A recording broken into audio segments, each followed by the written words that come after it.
Welcome one and welcome all to the greatest show of them all, the NFC East Mixtape Volume 124. You can listen to the show wherever you get your NFC East blog podcast across the SB Nation universe. You can also watch it on the Bleeding Green Nation YouTube channel or the Blog on the Boys YouTube channel. If you do, you will see, I think, the sign language of Brandon Lee Gowton and myself. I am RJ Ochoa. BLG, are you fluent in sign?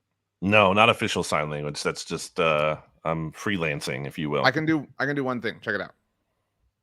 Oh, I clicked away for the yeah. You like doing this a lot. You usually do this as the goodbye thing, or at least you did in the old version of our Friday SB Nation NFL show. The look ahead. It's been upgraded name wise to TGI football. Mm-hmm.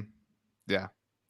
There was a bit of contentiousness about this. Do you think that you named it that? Because I definitely named it that last year. I think you're doing a bit because I definitely this is my anyone will back me up. Anyone in my ask Holden, Elizabeth, anyone will ask me. Ask my best friends in the world and whose side to pick, mine or somebody else's. What a dumb way to put that. I can give you a lot of names. I send a lot of people messages on days that aren't Friday, TGIF, because I think it's funny to mess with people and make them think it's Friday. So I've heard you say that here. Bit. I will corroborate that, but I suggested naming the show that. I suggested naming the look ahead, which was on Fridays, TGI football. No, you didn't. You didn't like that when I first brought it up. You're like, yeah. I brought it up in a meeting we had. Anyway. Wow. Anyway, well, we had our first episode. Let's put it up to a poll. No more polls. Actually, the last time we handed out directions here, people failed. The mixologists have. Is anyone even listening?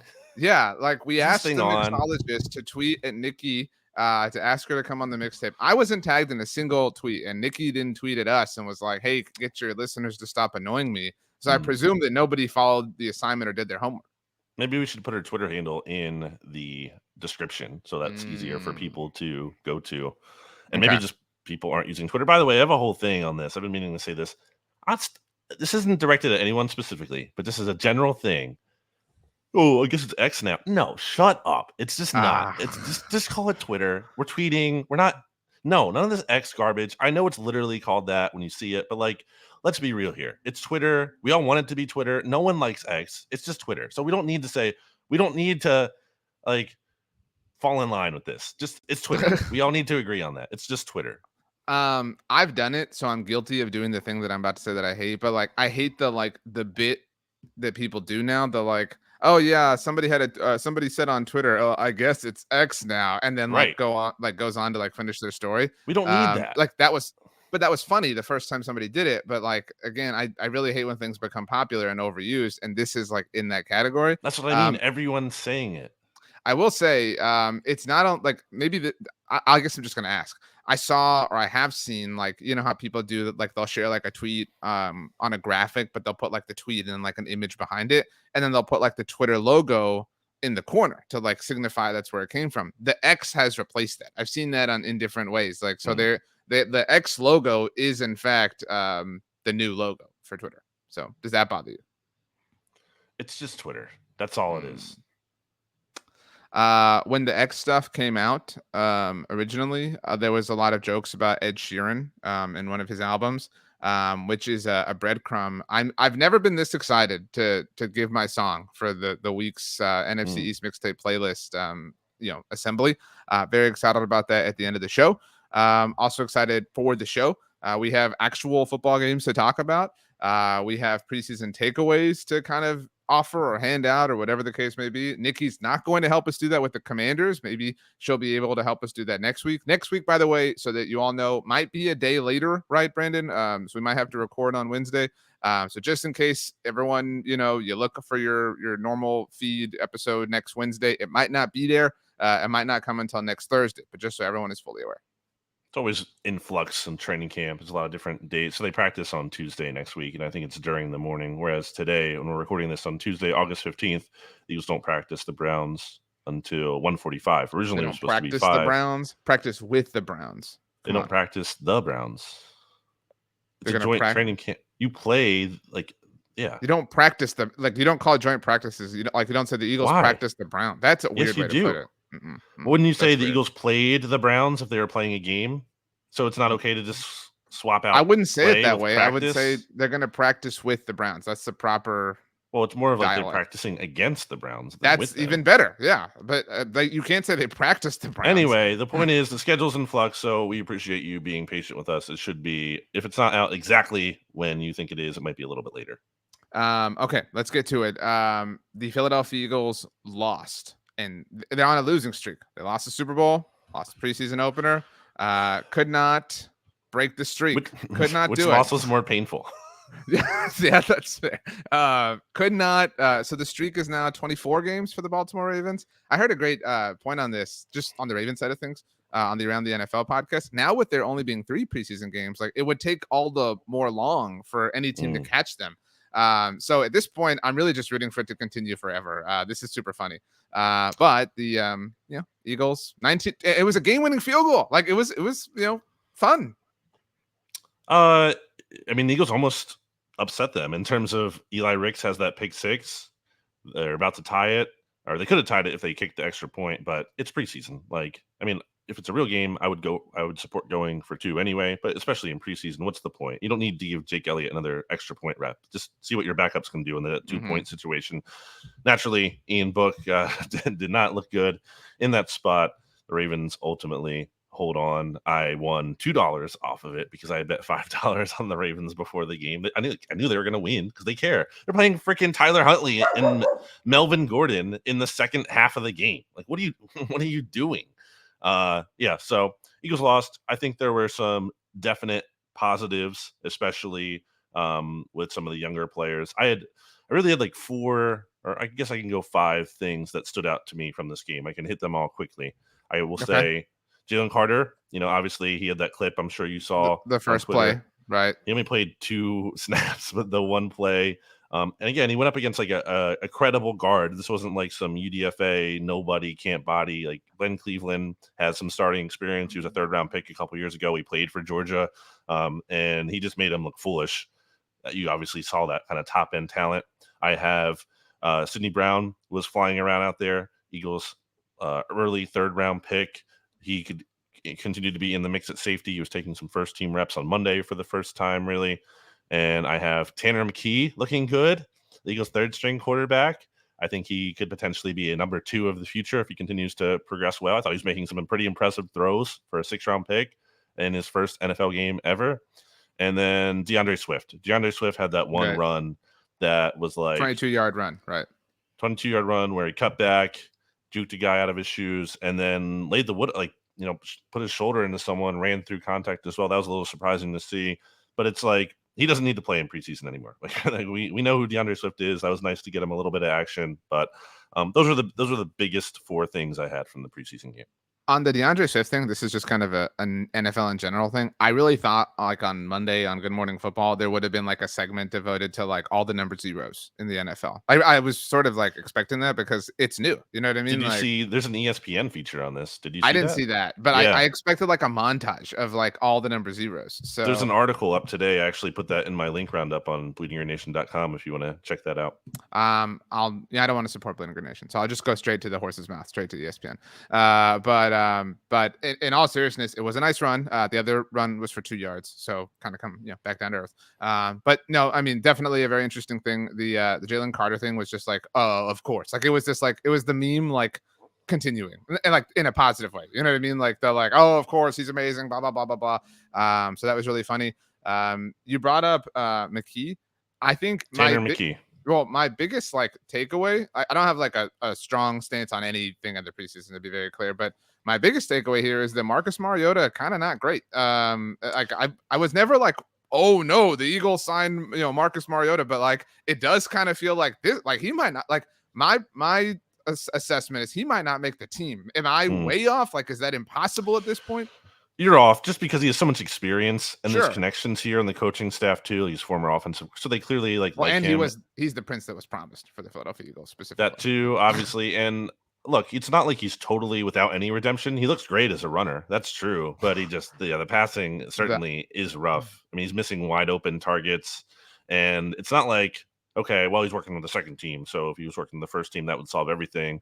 I mean, I think the offensive line was giving him plenty of time to throw back there. He just didn't look comfortable managing the pocket. So, yeah, that's an absolutely fair concern. It's way too early to say he's not making the team. I think he had a rough start to camp. Part of that was due to the fact that they had a guy snapping the ball to him that didn't really do that well at all, and the ball was constantly on the ground. They actually switched their second team center, and Mariota, coincidentally, or not so coincidentally, had his best 3 days of practice right after that. So, look, it's not great if he has to play an extensive stretch. And I do think that if he does, and he's stinking it up real bad, I mean, and if Tanner McKee continues to look good, that's a path to him being replaced by McKee. But I think Mariota will make the team. It's just a matter of, the confidence level you have in him as your backup. And I think it really depends. I think it has to be a game plan where you're throwing the ball 15 times and just running a lot with him, and then your running backs otherwise. Definitely a downgrade at QB2 for the Eagles relative to last year. I mean, Gardner Minshew played really well. I don't know. I mean, he did well in the Cowboys game, obviously, although he had the turnovers. One of them, I think, was less his fault. But Minshew also stunk in camp last year, too. He really did. He was actually, Jimmy Kempsky and I do this little daily training camp award thing where we hand out MVP, LVP points like we used to do on the Oddcast back in the day. And I think Minshew was at the bottom. I think he had the worst camp of any player that we had in that system. So it's not like he looked great, and he was terrible in the Saints game. So I don't know. That's a massive downgrade. I would say as a passer, you could think certainly maybe that's worse, but as a runner, I mean, obviously Mariota's way better than Minshew. Yeah. Well, cue the the Eagles love running backs as their quarterbacks joke. Wow. You know what I mean? You walked right into it. But actually, along those lines, Jalen Hurts, newest Jordan athlete in the NFL. So that's 2 NFC East quarterbacks that are now Jordan athletes. They're the comparisons and similarities between Dak Prescott and Jalen Hurts are funny. It just makes the bickering that happens about them funnier in a larger sense. But congratulations to Jalen. Actually, I did want to say I read last week I read it 2 hours after we recorded the story in The Athletic about Jalen Hurts and the Philly cheesesteak shop that he frequents. That was so cool and very, very cool of Jalen Hurts to shine a light on those sisters and their shop in Philadelphia. Jalen Hurts is very intentional. He doesn't do things by accident. He's an amazing dude. I don't know anybody who disagrees with that assertion. So yeah, I mean, even when I was skeptical of him last year, I've consistently said throughout he is very rootable. It's not like you're rooting against this guy to succeed. You want to see this guy succeed, absolutely. It's just a matter of did he have the talent? And clearly, I think he's proven that. So yeah, he's in a good spot. So stock up, DeAndre Swift, Jalen Carter, Tanner McKee. Stock kind of down. Marcus Mariota. Mm-hmm. Any other hard takeaways? No one in terms of Greedy Williams. I don't think he's going to make the team. He doesn't look good. And the Eagles UDFA defensive backs have made more plays than he did. Still haven't seen much out of Nakobe Dean. He didn't play in the preseason game. There was some kind of question, why are the Eagles resting him? And I think it had more to do with he is still coming off an injury. He had just returned to practice couple days before, and it was a very light practice. So I just think they want to protect him. I actually think he'll play, and he'll be one of the very few starters who does play in this preseason game against the Browns coming up. Not the whole game, but they had Jordan Davis playing in the Ravens game. So I think and he's probably going to be a starter for this team. I think they'll put Nakobe in there for a little bit, see what he can do. Still haven't seen much out of him. As a whole, I think the Eagles kind of lost their first training camp practice to the Browns. It was kind of a blowout early on. Browns were looking pretty good. The gap closed there a bit towards the end of practice. I think the Eagles kind of made up some ground. Myles Garrett leaving practice certainly helped in that regard. He's really good, man. He was just him and their defensive line as a whole were just kind of wrecking what the Eagles were able to do in offense. And then on the Eagles defense, their side of the ball, kind of had a tough time stopping the Browns' vertical games, play action specifically. The Browns obviously like to run the ball. They have a mobile quarterback. They have Nick Chubb. But that really sets up the play action for them, and the Eagles secondary was having some issues there. So ultimately, I think they improved as the practice went on. But certainly, the Browns came. I guess the theme here, if you want to take anything into the season about this, is that the Browns were juiced up. They were coming into the practice facility of the reigning NFC champs, a team that gets a lot of hype, and they were out to prove a point. They were hey, we want to prove we belong with this team. We are really good. We're going to take a step forward. And that's the thing about these teams that, everyone talks about the team that wins the Super Bowl having a target on your back. And the other team does too if you get a lot of hype. And I think the Eagles are going to have this target on their back, and they're going to get a lot of teams' best efforts. And I think that's what you saw in practice on Monday. Yeah, I mean, I think it'll be obviously interesting to see how the Eagles handle that. But some teams do it great, like the Bengals. You know what I mean? Like obviously losing the Super Bowl last year, like really kind of took that, and like especially this like team that like wasn't really a a figure in NFL like contender discussions, and they've just kind of like they just like sat down at the table. You know what I mean? And now they have a seat. And so, but some Had a teams slow like, start though. You remember like last year, obviously they were 0 they were 0-2. Yeah, but and Burrow was like not looking right. great. Yeah.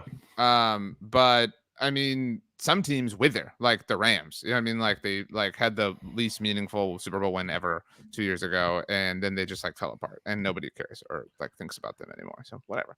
I like that we have that in common, that we both think really low of them. So that's nice. I think anyway, Aaron Donald might be a Cowboy at some point. I think I have this fear that the Rams are gonna, bottom out because their roster is really bad, and at the trade deadline, the Cowboys are gonna trade for him. I don't know if the Cowboys can do that. I don't know how realistic that is, but it's been in my mind. It'd be difficult to do that and then pay for Micah Parsons. So as well, like follow. But I mean, if you win the Super Bowl, who cares? You know what I mean? Like you figure it out. But maybe the Rams take on money or something. I don't know, but whatever. And then Sean McVay retires because reasons, whatever. Okay. Well, moving on to the aforementioned Cowboys. Your last sort of, bold prediction about them fell apart because Zeke Elliott did not return to the Cowboys. He is headed to the New England Patriots. That is official. Actually, Monday was really big Cowboys day. Yes. The Zeke thing is really not significant related to the Cowboys, other than that he's not joining them. Zach Martin, though, back. The Cowboys, who lost their preseason opener as well to the Jacksonville Jaguars, and your boy Dougie P. Zach Martin is back, going to be making $18 million each over each of the next 2 years, fully guaranteed. So gets a pay raise. Still not, like top of the line guard money, but the holdout was effective in that, he got his money. It's fully guaranteed.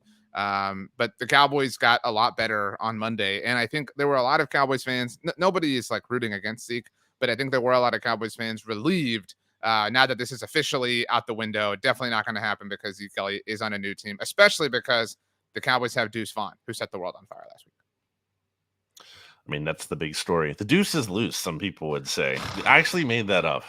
I do think one good thing, if you're a Cowboys fan, about that is what the Eagles had with Deuce Staley once upon a time, which is, the deuce after like a big run or something. That's always fun. I like that's that. On my radar too. One. Like you don't have to do it with every name ever. Like they did it with Amari Cooper. You know what I mean? That was like, good. I mean, I don't love it personally from my standpoint, but like I think if you're a Cowboys fan, I think it's a cool thing, a fun thing to do, especially when you're in a road stadium. It is cool, like if you're in a road stadium and like Amari Cooper, by the way, looks still pretty good. he's really looking good. I mean, that's a big L. Like nobody is above admitting that, but it's okay. It worked out. We got here, which is what matters the most. So I guess if we assess the game first, my big takeaways were that Will Grier can't challenge for the QB2 job. I started, training camp kind of believing that was possible. That's not happening. The Deuce Vaughn thing really was like, it's amazing how I talked about this on Monday, Football Monday. That is the most like Cowboys thing possible, right? For this dude whose father works for the team and this like massive story about, it's like, he's only a 6th round pick. Why are we talking about him, this much, whatever, that he would be electrifying. The way that he was just, again, the manifestation of only something the Dallas Cowboys could pull off in like a PR sort of sense. But he looks incredible. I mean, I am very, very excited about what he can offer. I don't have a hard takeaway about what Mike McCarthy did as a play caller. It's the preseason, whatever. Defensively, you'd like to see some things be a little bit cleaner. I thought Mozzie Smith got better as the game wore on. Speaking of the future Aaron Donald in the NFL. And really did kind of prevent I'm not saying the Jaguars had no success on the ground, but Mozzie really did his job effectively of clogging up the middle, like kind of eating up the middle and forcing them outside. I mean, he can't do it all, but it was promising in those senses.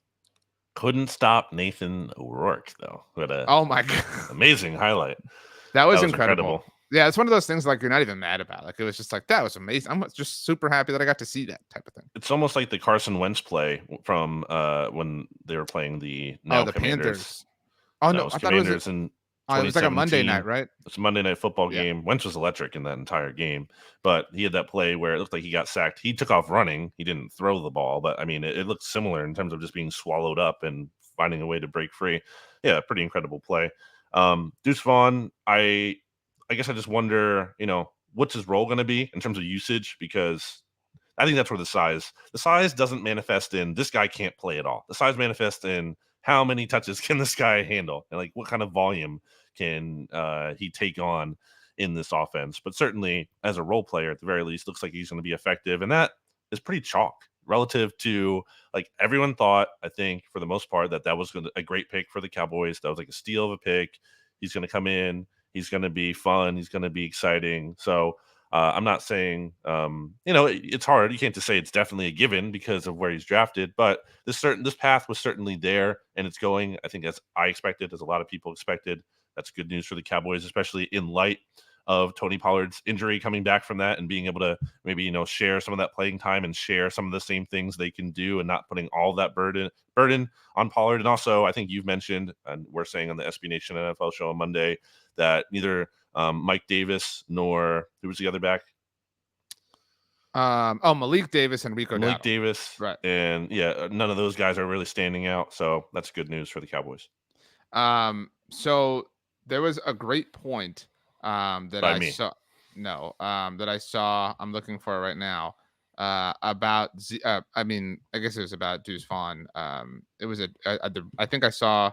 Here it is. So the conversation around Deuce Vaughn is like, well, what's going to happen? It's like he's your RB2. It's like, no, he's not your, like, if Tony Pollard's out or whatever, you're not going to hand him the ball off 25 times. Like, he's just your offensive weapon. That's really all he is. And everybody's like, well, what's going to happen with, like, pass protection? He's so small. This is what I wanted to get to. I saw this tweet from Bob Sturm, the GOAT, on Monday. Somebody tweeted at him. Shout out to Matt Courtney, was the person who tweeted at Bob.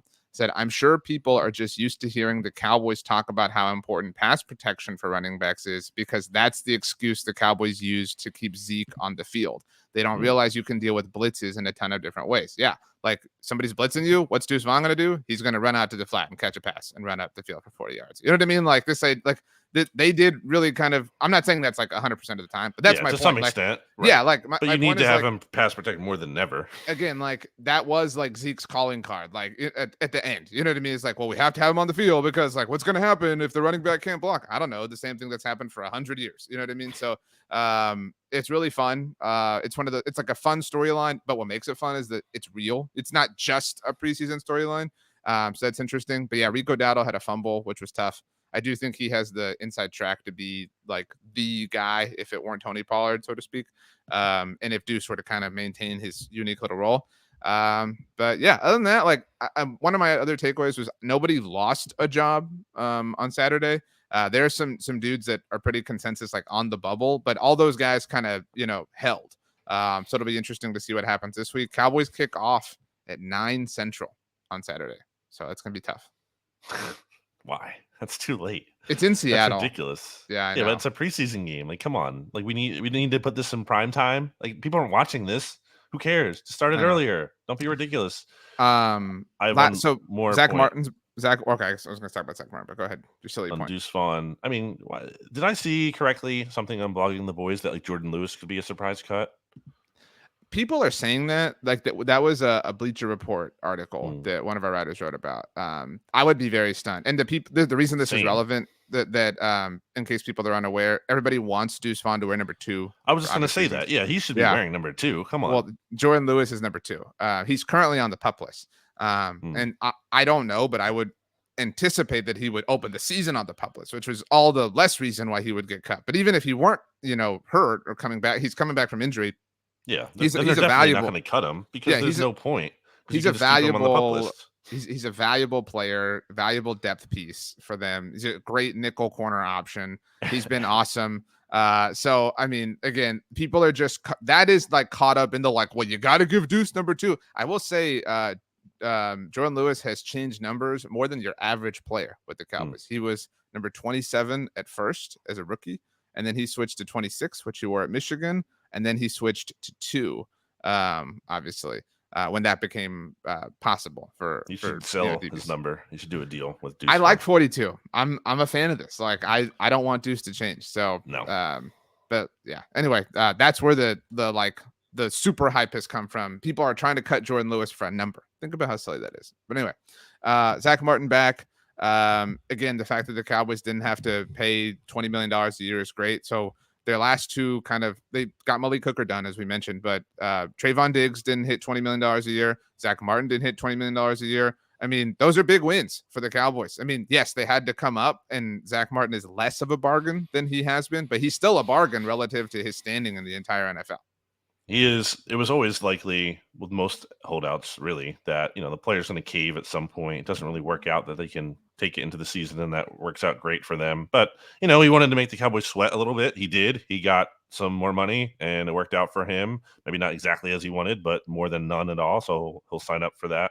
Well, and he didn't have to add any. The Cowboys did at a void year, but he didn't have to add any year, so he could still hit free agency in 2 years if he really wants to. Like he still has avenues to make even more money if he wants. Sure. So it worked out for both sides, I would say.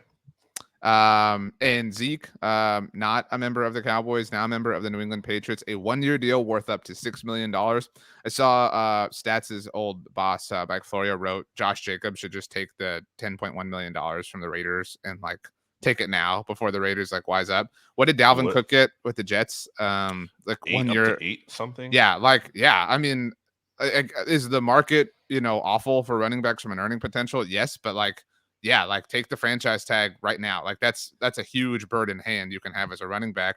But I only brought that up because the NFC East does play the AFC East in 2023. So Cowboys, Eagles, Giants, Commanders will all see Zeke Elliott, the Patriot, and Dalvin Cook, the Jet now.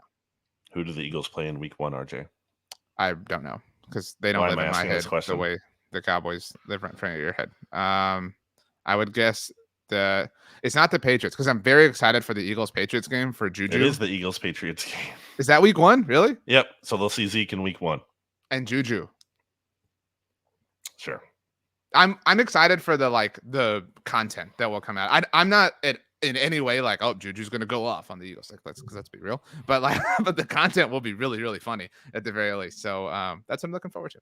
You say the rent-free thing, but there's a Cowboys fan at the Eagles Ravens preseason game wearing a Micah Parsons jersey. I mean, what's that? There were a lot of people at a lot of also different things. At the Eagles joint training camp practice. Again, a Cowboys fan showed up, had to wave the flag around not in a game, not even a game, which is okay, at least you're seeing an entertainment. Maybe someone got you those tickets, whatever. There's a weird circumstance that comes up. It was a practice. It's not even that fun to see if you don't care about that team. You're not booing when they do poorly. That's not really that exciting in a practice setting. So yeah. Just be careful the accusations you make because I think some of it is not always one-sided. America's team. Anyway, let's take a very quick break to hear a word from our sponsors. While we were gone, Brandon, that was such a great word from the sponsors. You told me your favorite flavor of snow cone. Which word do you think they said? Oh, one word from our sponsors? Wow. It was meticulous. That's a good word. Favorite flavor of snow cone? Yeah. It's a hot day. You're getting a snow cone, a raspa, whatever, shaved ice, whatever you want to call it. What's the flavor of syrup you want poured onto the ice? I want that. I feel like the classic red, white, blue kind of thing, right? Why do you do this? Why do you? That's your classic. Wouldn't you say that's your generic snow cone? No, generic is strawberry or blue or grape. Those are the. I just said strawberry and blue in addition to. No, but whatever. You said it. You said red, white, and blue. It's one flavor. Or are you saying those are 3 options? Yeah, it's it looks like it's just if you Google it, it's just a layer of. I don't want that in my. And then there's a middle. So one side has the red. And then in the middle, they leave that uncovered, I guess, little just that sounds horrible. I mean, you could also do, I don't know, a lemon or whatever is white. And then it's not horrible. It's fine. It's good. Are you a fan of Neapolitan ice cream? I don't really get it. I would have some if it's around, but I don't seek it out. Okay, this is my last question. Do you ever? I like the Neapolitan shake from In-N-Out. That was actually really good. They mix all 3 flavors in a shake. It's great. That sounds great. Well, that's what I was gonna Neapolitan's good after it's melted a little bit and they're starting to coalesce with one another. But how often do you eat ice cream in a bowl? You get a gallon of ice cream, couple scoops in a bowl. I think that's kind of lame. I needed the ice cream to be a little bit more dressed up. What do you mean? Like How there's so? you gotta put some like graham cracker in there, or you know what I mean, or like a waffle bowl, or like there No. has to be like if it's just ice cream, that's boring. Like Yeah, so. that's all I want. I like I to get like it a little bit melty and like, stir it up a bit because I have sensitive teeth too, so I don't want to be just like biting into the ice cream. a friend of mine, Bobby Belt from 105 to the Fan. He likes to put his his ice cream in the microwave before he eats it. So he'll put it in and melt it a little bit. Yeah, I understand the concept, but like you gotta let it naturally melt. You yeah, I can't be agree with heating that. it up. You can't be messing with the temperature. Yeah, You're you can't messing with be. the integrity of the ice cream at that point. That's fair. The New York still bad at football Giants. Lost losers to the Wow. Detroit Lions. In fact, there was only one NFC East team to win in the first week of the preseason. So no spoilers, but you can do the Mm. math. Anyway, the So Lions. should we be starting with them? No. We're still in the same spot. Anyway, the Yeah. Lions Kidding. beat the Giants 21-16. Tyrod Taylor saw some action. Went 3 of 4 for 7 yards. Mm-hmm. There wasn't a lot to really take away, I thought, from the Giants. I mean, this was just kind of a ho hum sort of thing, like ho hum sort of game. I was reading some of the notes over at Big Blue View from our good friend Ed Valentine, and he said he liked what he saw out of John Michael Schmitz, the rookie. Said Mm-hmm. elsewhere in the offensive line there was some concern. He thinks some of the tackle depth concerns are overrated because Tyree Phillips didn't play, and he's still on the roster. He'll be back at some point. So, but he didn't like the guard. He didn't like the guard play, so that concerned him. Elsewhere in Giants land, I've seen a lot of Darren Waller hype. I've seen him get a It's lot of taken hype. off. It might be past Deuce Vaughn. You know what I mean? Like it's like Darren Waller is. I know you very famously don't play fantasy football, but like Darren Waller is going to go very early in your kind of average fantasy draft because people are hearing this name and seeing this headline a lot. Yeah, and it's not like I think Darren Waller is cooked. I don't think that's the issue. I just wonder how much left he has in him at his age, and also the durability. I mean, he hasn't been able to last the past couple of seasons. There's been an issue. He has not had a really big year since 2020. Was limited to 11 games in 2021, and then he only played in 9 last season. So it's not like unthinkable. He's having a good camp or whatever. And this is, a setting where he should stand out too. Mm-hmm. As opposed to some players, I think not that I say he's not physical at all, but a guy who's more athletic and shines in this setting than a guy who might be a little bit more rough and known for being physical. So great, good for the Giants in terms of I think that's promising. You want to see this happen, but I still want to see it in the games before I'm fully buying into I should be scared of Darren Waller. I generally agree with you. I am of the opinion that maybe he will miss a game or two, like here or there. Will be kind of like a somebody learning to drive stick shift type thing. You know what I mean, like that kind of season. But I think like he'll have games where it's like I don't know, like 6 catches, $120 and a score, or like 4 catches, 68 yards, 2 touchdowns. Like I do think I'm ready to believe that he will be an impact offensively. Like this he's not going to be bad. This isn't going to be Kenny Galladay or anything like that. Yeah, Like I don't right. I'm It's ready not to gonna be believe that bad. like when he is available, the question is simply durability for me at this point. I'm ready to give it, that label. He's not even necessarily the best tight end in his division, though. It's funny. Like that's like the funny thing about it. Like he's getting a lot of hype. Is he even? And he's good player. But like, is it going too far? Are we talking? Are people hyping him up to be like the best tight end, unstoppable, or are they saying he's a good tight end? I feel like I'm interested to see. And I think too, it's this classic thing of the fantasy analysis getting blended into like the real football analysis where I think the fantasy guys get so excited about him and some of that excitement sorry, there's a bug flying around. Carries over into that's why I got distracted. Carries over into like the actual evaluation of player. Some players are just better, way better in fantasy than they are in reality. And that always kind of like someone who doesn't play fantasy football is like dumb to me because it's like I don't care if this guy is like getting all these targets and whatever on a team that sucks. Like that doesn't mean they're good just because they're doing that. But then people think that people think because this guy is putting up all this production and honestly helping them win money in some cases that they are great. So I think Waller is a very good player. I think he'll have a good season for the Giants. But again, I just I'm not like scared of him just yet. While you were speaking, I pulled up. I don't know if you remember this, like these specific details off the top of your head, but Jeremy Fowler's like positional rankings that he did over the offseason, where the exec, scout, whatever, assembly of opinions, insiders, right? Exactly. So as far as tight end rankings, number 1, Travis Kelce, like duh. 2, George Kittle. 3, Mark Andrews, still kind of holding on, I think, to that 3rd spot. But 4 was Dallas Goedert, and 5 was Darren Waller. I didn't remember the gap being like that razor thin between them. The highest ranking for Goddard was 1, which I think is silly because Travis Kelce exists. Can't be 1. I think he could be as high as 2. Darren Waller's highest ranking was 3. But his lowest ranking was 9.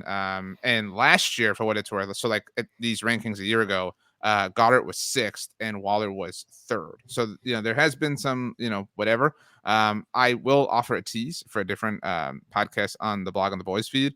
On the Ochoa this week, speaking of fantasy, I'm going to sit down with Michael Fabiano, the Fantasy Hall of Famer. In fact, I already recorded it, so I did sit down with him. And I explained my specific league of record situation to him because it's a keeper league. I don't need to get into all the details, but I'm keeping Travis Kelce. And so I asked him what I should do in like my first round because I'm the reigning champ, like my back-to-back picks. He advised me to take Jalen Hurts. That was like in terms of my situation, the assembly of my team, whatever. I wasn't expecting that, but it was all due to the tight end. So shout out to it's big tight end episode here on the mixtape. It always is. Got a lot of tight ends over here.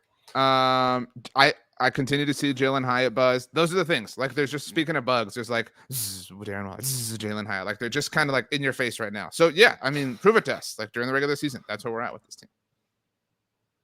Very much so. I did want to add one more thing. It has nothing to do with the Giants, but they played the Lions. Did you see this Teddy Bridgewater thing? So Teddy Bridgewater, the newest member of the Lions, they signed him. Of course, everybody freaked out about it because everybody loves the Lions. Everybody loves Teddy Bridgewater. And numbers 0 through 19 are currently occupied on the Lions roster. So do you know, as somebody who cares about this like I do you know what number Teddy Bridgewater is currently wearing as a quarterback for the Detroit Lions? 39. What would be the most acceptable if he couldn't wear anything between 0 and 19? I mean, I don't understand why he couldn't. Because they're not available, but you're right, they could double up. But they are in the preseason because unless they're all on offense, but I doubt that's the case. And you can also, so for the Eagles, Tanner McKee is wearing number 10, but so is their punter, Aaron Sipos. They're both wearing number 10. So your specialist, you can double up on those in the preseason. That's not how Dan Campbell rolls, dude. So what would be the most acceptable number out, like starting with number 20? Teddy sucks. He doesn't deserve a good number. So I'm gonna say 41. He is currently wearing number 50. That is so gross. This it bothers me so much. Is there a picture of this anywhere? I don't think so quite yet. Has he practiced yet?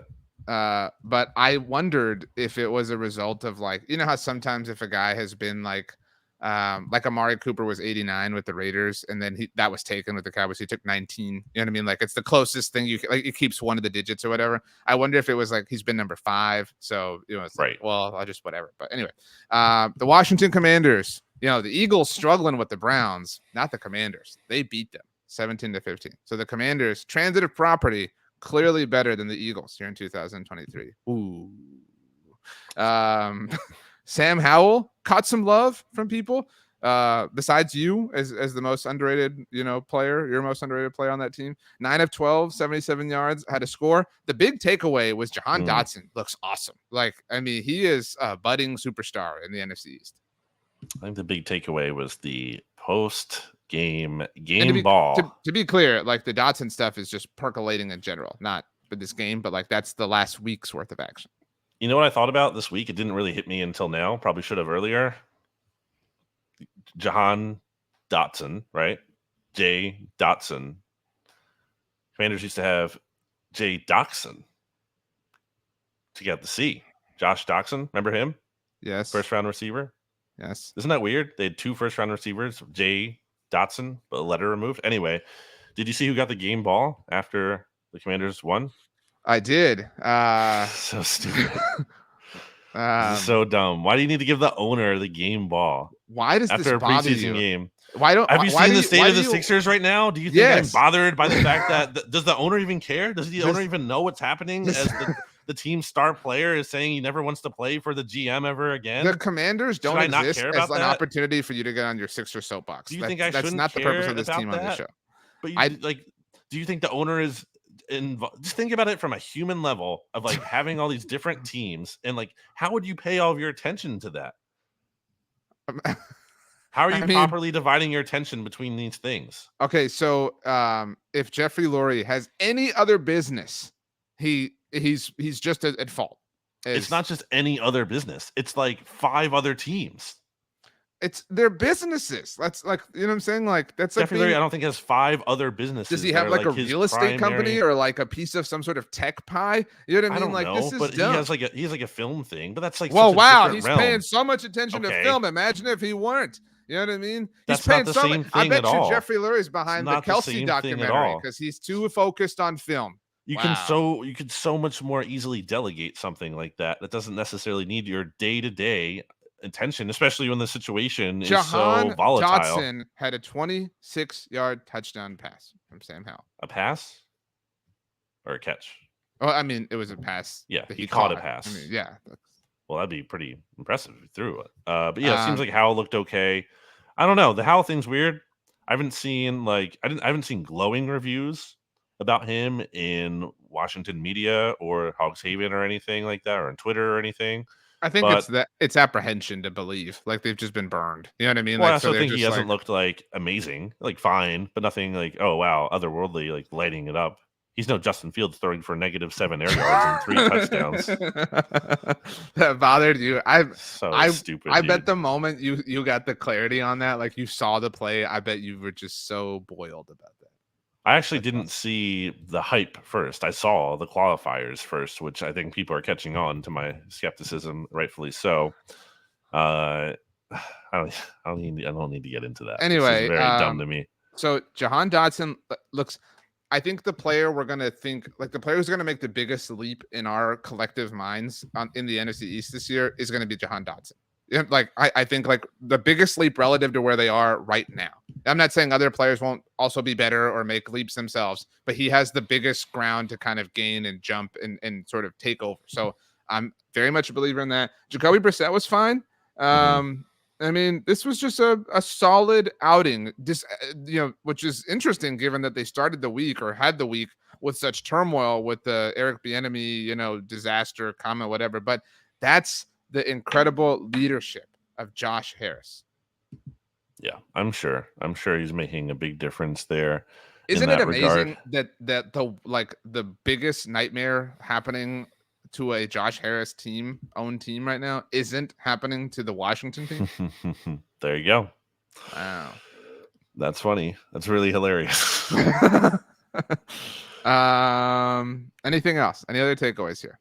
I'm looking at the roster. I saw that on hogshaven.com. They mentioned some players who kind of like helped to shore up, lock up their roster spots here. 3 players who locked up roster spots against the Browns. My guy, Chris Rodriguez, who's the pick I like the most from the Commanders draft, which I thought was otherwise kind of just like, not really super exciting. Chris Rodriguez was mixed in there. So I guess that's exciting. He had 5 carries for 39 yards, over 7 yards per carry. And he had the highest PFF score of him, Brian Robinson, and Antonio Gibson for whatever that is worth. So, and the take here on hogshaven.com is that not only is Chris Rodriguez going to make the roster, but by the end of the preseason, he should supplant Brian Robinson as the team's workhorse back. Okay, wow.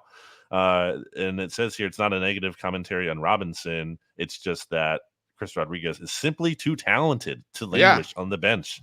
We were big fans of that pick. I mean, welcome to the new era. I mean, like, you know what I'm saying? Like, it's just, that's life. Like there are, I mean, how many running backs are going to get like average over 20 carries a game for their team? Maybe not 20, maybe like 23, over 23. Not the list is small at all. Yeah. It's just not today's game. Well, first of all, teams aren't even running, as much as they used to. So that's why you're not getting into that carry. You're not getting into those carries in general, unless your team's really good. That lends to the overall phenomenon is my point. I mean, it's just. And I think teams are aware you want to rotate these guys because you want to keep them fresh. And you don't want to just burn them out unless you're the Cowboys with Ezekiel Elliott. I wanted to sneak in one last tweet that was about the Cowboys running back committee, actually, from CJ Jones at Dat Dude Texas. He tagged myself, Tom Downey, and Jeff Kavanaugh. He tweeted, "Bruh, Dallas running backs are TP and Deuce, so you know they the ish. A dynamic duo everyone loves. You can't have one without the other unless you shower." So okay, it was funny. Anything else? Any other? No, let's get to the songs. Well, Rachel should get to go first always, and plus she's always the first. Although in this instance, I've known my song for a week. But her song is "Rump Shaker" by Rexon Effect. So good job, Rachel. So my song, I actually have known that I was going to pick this for a week. Did you listen to Monday Football Monday? I did. Okay, well, good for you, company man. Anyway, a week ago, Hard Knocks premiered. Did you watch Hard Knocks? I usually don't watch Hard Knocks. It's just not really the right time of year for me to be able to have time to do that. I'm pretty busy with training camp coverage. By the time I have time to watch Hard Knocks each day, like I don't want to watch more football. I kind of just want to relax. It was disgusting. Like it was this Aaron Rodgers love affair, which bothered me greatly. Shocker. So yeah. Who would have thought? It was a tough scene in that respect. But there was, and this was during this like Aaron montage of like, like it was actually kind of silly. Like he was like making these passes at training camp, and like all the Jets players were like, "Whoa!" Like what? Like it's just practice. Like let's just. I mean, that doesn't sound implausible based on Zach going from Zach Wilson. I suppose that's fair. Like the leap that's happened to that point, that's fair. But anyway, it was upsetting to me, and I was upset with NFL Films because they did such a great job of editing it, and they picked this song like to serve as the like bed of the like montage, and I was like, that song rules. Like, what is this song?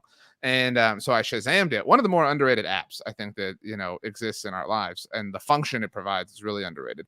But it was called "Shivers" by Ed Sheeran. I had never heard this song, and I tweeted about it. And I was immediately met with like, this song is super popular and super old. Like, how have you never heard it? Blah, blah, blah. And have you ever seen the beginning? I don't know if it's a beginning, but like at his concerts, he uses this like, I don't know what it's called, but it's like a machine that he controls with his feet. And he'll like strum a guitar and it will like loop everything he's doing. So he like creates the music live, and no show is ever the same. And the videos I saw were to that song. So very cool. So shout out to Ed Sheeran. Okay, that's cool. That's your pick. That's my pick. Shivers by Ed Sheeran. My pick is, and I've been thinking, so like it's been the past couple of weeks I've had to think about it. It wasn't an obvious contender. I'm really excited for fall to get here because then that's a whole different genre. I feel like, I typically, not necessarily always, but try to fit maybe it's just like a different mood of song. You know how some of the songs we were doing earlier when we started doing the summer vibes? Yeah, like I was doing that especially earlier on because summer was starting out. You want that kind of vibe. But we're not quite there in the fall. We're probably like, we're a month away still. It's the 15th. It doesn't start till the 21st. Although I have this whole thing with fall. Have we talked about this before? No. Probably. My wife, in my household, fall starts on September 1st. That's when I have to go get the fall decorations out for her to put up. I don't like to shortchange fall, but I feel like it's a little too early. It could be still like too hot. And also like school hasn't started yet necessarily, depending in which area you are. And fall doesn't begin to me before school starts. And also no Labor Day yet. Labor Day has to start after. Like fall isn't.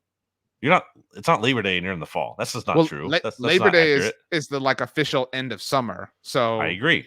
That's so I'm fine with that. Like I'm fine if we push it out to Labor Day. That's fair. It has to be at least after Labor Day. But like this idea that fall exists in December, like what are we talking about? Like you're telling me, I mean, literally a week before Christmas is what, the 20 or the 18th, right? Well, that's the way that the calendar works, right? Winter doesn't begin until the 21st. So you're telling me we're a week out from Christmas and we're still in the fall. That's just not true. If you're abiding, nobody abides by this. Like nobody's that's like, what I mean. well, why do we do this? Calendar says first day of winter is whatever. Of this? Look, these are the rules. Summer starts on Memorial Day. Like that's the first day of the summer. It ends Labor Day, right? So that's the fall. So what is Labor Day on this year? The 5th, something like that? I don't know, whatever. It's something like that. That's the beginning of fall. I would say the fall lasts until Thanksgiving. And then it's the winter. You know what I'm saying? Then it's officially the winter in like my mind.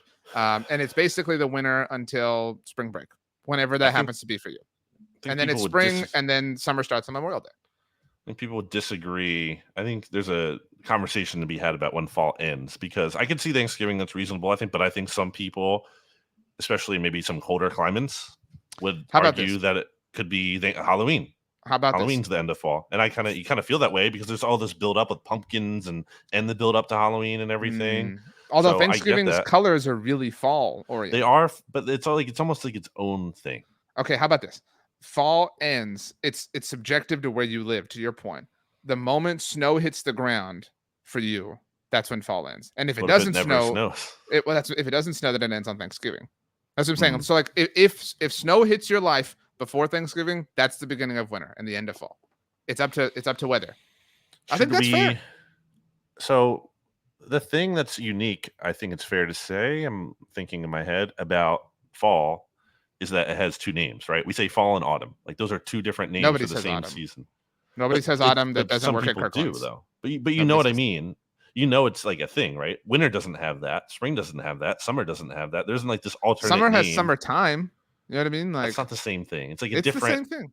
No, it's not. It's a different name entirely. Anyway, let us know what you guys think Nobody about calls it autumn.